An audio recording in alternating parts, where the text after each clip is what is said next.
Hello વિદ્યાર્થી મિત્રો, કેમ છો? આર્યમ એજ્યુકેશન યુટ્યુબ ચેનલમાં આપનું હાર્દિક સ્વાગત છે. મિત્રો, ધોરણ 12 વિષય 2 ચેપ્ટર નંબર 8 ધંધાકીય એકમની અંદર આપણે ભણી રહ્યા છીએ કાર્યશીલ મૂડીની જે આવશ્યકતા છે તેના વિશે, બરાબર.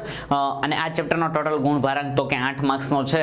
અને કાર્યશીલ મૂડીને અસર કરતા પરિબળો જે આપણા આગળના વિડીયોનો એક લેક્ચર શરૂ હતો એ આપણે તેને પૂર્ણ કરવાનો છે આ સવાલને. એટલે કે આપણે અમુક મુદ્દાઓ તેના વિશે આપણે ચર્ચા વિચારણા કરી ગયા હતા અને બાકીના જે 3-4 મુદ્દાઓ જે આપણા બાકી રહેતા હતા તેને આજે આપણે પૂર્ણ કરવાના છે.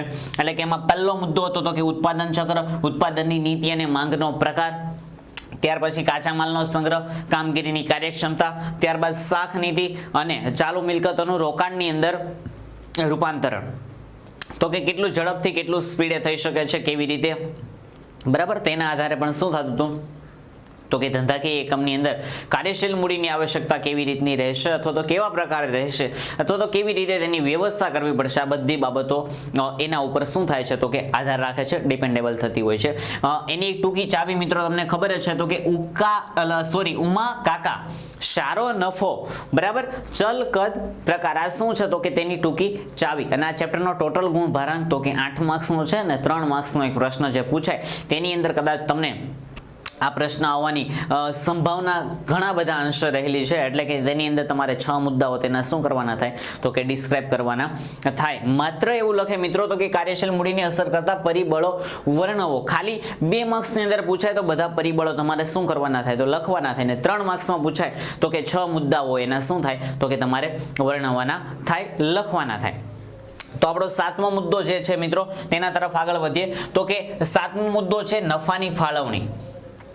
એટલે કે ધંધાકીય એકમમાં જેટલા પ્રમાણમાં નફો થાય છે એ નફામાંથી અમુક ટકા રકમ શું કરે છે ધંધાકીય એકમ છે જે કંપની છે, બરાબર, મોટા પ્રમાણમાં રહેલી છે, મોટા પ્રમાણમાં જે પોતાનો ધંધાકીય એકમ ચલાવી રહી છે શું કરે છે તો કે અમુક રકમ એ શું કરશે પોતાના જે શેર હોલ્ડરો છે, બરાબર, એને અમુક રકમ ચૂકવે છે. એટલે કે અમુક રકમ જે નફો થયેલો છે એમાંથી અમુક રકમ એને ચૂકવવામાં આવે કે જે ડિવિડન્ડ તરીકે ઓળખવામાં આવે છે. અને આ ડિવિડન્ડની ચૂકવણી મિત્રો કઈ રીતે થાય છે? હંમેશા રોકડ પ્રમાણમાં, રોકડેથી અથવા તો ચેકથી શું થતી હોય છે તો કે ડિવિડન્ડની ચૂકવણી થતી હોય. એટલે કે આ જે ડિવિડન્ડની ચૂકવણી કરવામાં આવે આ ચૂકવણી પણ ધંધાકીય એકમમાં કાર્યશીલ મૂડીને અસર કરનારું એક પરિબળ સાબિત થતું હોય. એટલે કે એ ચૂકવણી પણ શું કરે છે તો કે અસર કરતી હોય. એટલે કે ધંધાકીય એકમની અંદર ડિવિડન્ડ એ કઈ રીતે ચૂકવવામાં આવે છે તો કે માત્ર ને માત્ર રોકડેથી અથવા તો ચેકથી ચૂકવાય છે. જો વધારે પ્રમાણમાં રોકડેથી ચૂકવવામાં આવતું હશે તો ધંધાકીય એકમમાં જે નફાનું પ્રમાણ છે એ પ્રમાણ કેવું થશે તો કે ધંધાકીય એકમમાંથી બહાર જશે. આ સમયગાળા દરમિયાન ધંધાકીય એકમમાં કાર્યશીલ મૂડીની આવશ્યકતા કેવી થાય છે તો કે પ્રમાણમાં વધારે ઉદ્ભવે છે. એટલે કે જો ડિવિડન્ડ વધુ પ્રમાણમાં ચૂકવવામાં આવતું હોય એટલે કે રોકડ જે છે એ રોકડનું પ્રમાણ કેવું થશે તો કે ધંધાની બહાર વધારે જશે. પરિણામે ધંધાકીય એકમમાં કાર્યશીલ મૂડીની આવશ્યકતા કેવી રહેશે તો કે વધારે પ્રમાણમાં રહેશે, એની જરૂર કેવી રહેશે તો કે વધારે પ્રમાણમાં સર્જાશે.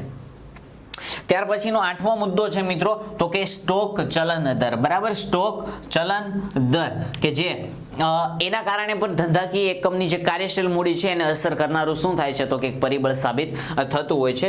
એટલે કે સ્ટોક ચલન દર જો પ્રમાણની અંદર ઊંચો તો ધંધાકીય એકમમાં કાર્યશીલ મૂડીની આવશ્યકતા કેવી રહે તો કે ઓછી રહે. અને એનાથી તદ્દન ઉલટી અસર એટલે કે ધંધાકીય એકમનો સ્ટોક ચલન દર જો પ્રમાણની અંદર નીચો તો ધંધાકીય એકમમાં કાર્યશીલ મૂડીની આવશ્યકતા કેવી રહે છે મિત્રો તો કે પ્રમાણમાં વધુ રહે છે. એટલે કે સ્ટોક ચલન દરના આધારે પણ ધંધાકીય એકમની અંદર કાર્યશીલ મૂડીની આવશ્યકતા કેટલા પ્રમાણમાં રહેશે, કેવી રહેશે, એ બધી બાબત પણ શું થતી હોય છે તો કે એના ઉપર આધાર રાખે.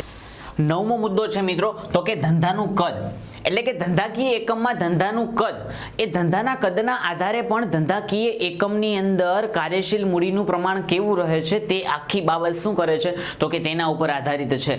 એટલે કે જો ધંધાકીય એકમનું કદ જો નાનું હશે તો જરૂરિયાત કેવી રહેશે તો કે પ્રમાણમાં વધારે રહેશે. અને એની સમકક્ષ એટલે કે એની સામે જો ધંધાકીય એકમમાં ધંધાનું કદ જો મોટું હશે તો જરૂરિયાત કેવી રહેશે, વધારે ઓછા પ્રમાણમાં રહેશે. કેમ તો કે કદ મોટું હોય તો પ્રમાણમાં વેચાણ પણ વધારે થશે, ધંધાકીય ધંધાકીય એકમની અંદર આવક પણ કેવી થશે તો કે એ પ્રમાણે મળતી હશે, કેમ કે વેચાણ વધારે થશે તો સામે આવક પણ કેવી થશે તો કે વધારે પ્રમાણમાં થશે. એટલે વધારે પ્રમાણમાં આવક આવવાને કારણે શું થાય છે મિત્રો તો કે ધંધાકીય એકમમાં જરૂરિયાત કેવી રહે છે તો કે ઓછી રહે છે, કારણ કે ધંધાકીય એકમમાં વેચાણ વધારે પ્રમાણમાં થશે, વેચાણનું પ્રમાણ કેવું હશે તો કે વધુ હશે. તો આની સાથે આની પ્રમાણની અંદર ધંધાકીય એકમમાં શું થશે તો કે આવક આવશે, બરાબર. ધંધાકીય એકમમાં નાણાંની શું થશે તો કે ઇન્કમ થશે, અને નાણું આવશે તો પરિણામે ધંધાકીય એકમમાં કાર્યશીલ મૂડીની જરૂરિયાત કેવી રહેશે તો કે ઓછા પ્રમાણમાં રહેશે, અને એની સામે જો કદ નાનું હશે તો પ્રમાણમાં વેચાણ પણ ઓછું થશે, ધંધાકીય એકમમાં આવક પણ ઓછી આવશે, તો પરિણામે જરૂરિયાત કેવી રહે છે તો કે કાર્યશીલ મૂડીની આવશ્યકતા વધારે પ્રમાણમાં રહે છે. ત્યાર પછીનો મુદ્દો છે તો કે 10મો મુદ્દો ધંધાનો પ્રકાર અને ધંધાનું સ્વરૂપ. એટલે કે ધંધાનો પ્રકાર અને સ્વરૂપ એના આધારે પણ ધંધાકીય એકમની અંદર કાર્યશીલ મૂડીની આવશ્યકતા કેટલા પ્રમાણમાં રહે છે તે બાબત શું કરે છે તો કે તેને અસર કરે છે. કારણ કે કાર્યશીલ મૂડીની જરૂરિયાતનો આધાર શેના ઉપર રહેલો છે મિત્રો તો કે ધંધાનો પ્રકાર અને ધંધાનું સ્વરૂપ. એટલે કે તમે કયા પ્રકારનો ધંધો કરી રહ્યા છો, કયા પ્રકારનું તમારું ધંધાકીય એકમનું સ્વરૂપ છે, આ બંને બાબત શું થાય છે તો કે તેના ઉપર આધાર રાખતી હોય છે. આથી જો વેપારી એકમો હશે એટલે કે મોટા પ્રમાણમાં ધંધાકીય એકમ ચલાવતા હશે તો એના કારણે એની અંદર સ્ટોક કેવો છે તો કે એને સ્ટોક રાખવો પડે છે, ત્યારબાદ એને શાખ ઉપર વેચાણ કરવું પડે છે. તો આવી બધી જે બાબતો હોય છે તો એના પ્રમાણમાં ધંધાકીય એકમમાં કાર્યશીલ મૂડીની જરૂરિયાત કેવી રહે છે તો કે પ્રમાણમાં વધારે રહે છે. એની સામે જો ધંધાકીય એકમનું કદ નાનું હશે, બરાબર, અથવા એટલે તો એને સ્ટોક પણ ઓછો રાખવો પડે, એને શાખ ઉપર પણ વેચાણ કરવું પડતું નથી, એટલે કે રોકડેથી વેચાણ કરતા હોય છે. તો આવા સમયગાળા દરમિયાન કાર્યશીલ મૂડીની જરૂરિયાત કેવી રહે છે તો કે ઓછી રહે છે. એટલે કે જો ધંધાકીય એકમનું કદ મોટું હશે, તેનો સ્વરૂપ મોટું હશે તો એની અંદર ધંધાકીય જે કાર્યશીલ મૂડીની જરૂરિયાત છે એ કેવી રહે છે તો કે વધારે પ્રમાણમાં રહે છે, અને કદ નાનું હોય, પ્રમાણ ઓછું હોય, વધારે પ્રમાણમાં ન થતું હોય તો એવા સમયગાળા દરમિયાન પણ શું થાય છે તો કે ધંધાકીય એકમમાં તેની આવશ્યકતા કેવી રહે છે તો કે ઓછી રહે છે. એટલે કે ઉદ્યોગો પ્રમાણમાં શું થાય છે કે જેવી રીતે ઉદ્યોગોનું પ્રમાણ બદલાય તો એની સામે એની સાથે જે કાર્યશીલ મૂડીની આવશ્યકતા છે એનું પ્રમાણ પણ શું થતું હોય છે મિત્રો તો કે બદલાતું હોય છે. એટલે કે જો ગેસ કંપની છે કે વિદ્યુત કંપનીઓ છે એની અંદર શું થાય છે તો કે વધારે પ્રમાણમાં રહે છે, જ્યારે શ્રમ પ્રધાન હોય તો એની સમકક્ષ શું રહે છે તો કે ગેસ કંપની અને વિદ્યુત કંપનીની સામે આવી જે શ્રમ પ્રધાન જે ઉદ્યોગો હોય છે એમાં શું થાય છે તો કે મૂડીની વધારે પ્રમાણમાં આવશ્યકતા રહે છે, કાર્યશીલ મૂડીની. તો મિત્રો આ થયું આપણો જે આગળનો સવાલ હતો બાકી રહેલો, તેના આપણે બાકીના મુદ્દાઓ અહીંયા ડિસ્કસ કર્યા, પૂર્ણ કર્યા, અને આવી રીતે આપણે કાર્યશીલ મૂડીને અસર કરતા પરિબળો જે વર્ણવવાના હતા એને આપણે અહીંયા પૂર્ણ કરીએ છીએ.